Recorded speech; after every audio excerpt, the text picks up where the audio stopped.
For H. pylori, we'll be detecting antibodies against this particular organism in a patient's serum or blood. After blood has been centrifuged, with the help of a plastic pipette provided in the test kit box or with a micropipette, we'll be pipetting out at least 30 to 45 microliter of serum or blood from a vial. This serum or blood will be added into the test sample window.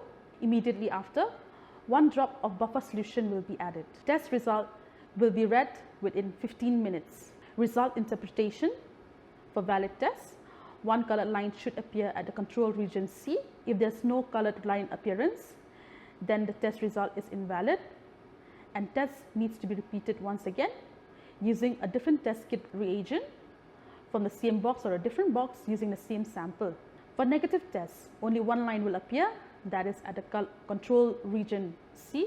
For positive tests, 2 colored lines will appear, that is at the control region C and the test region D.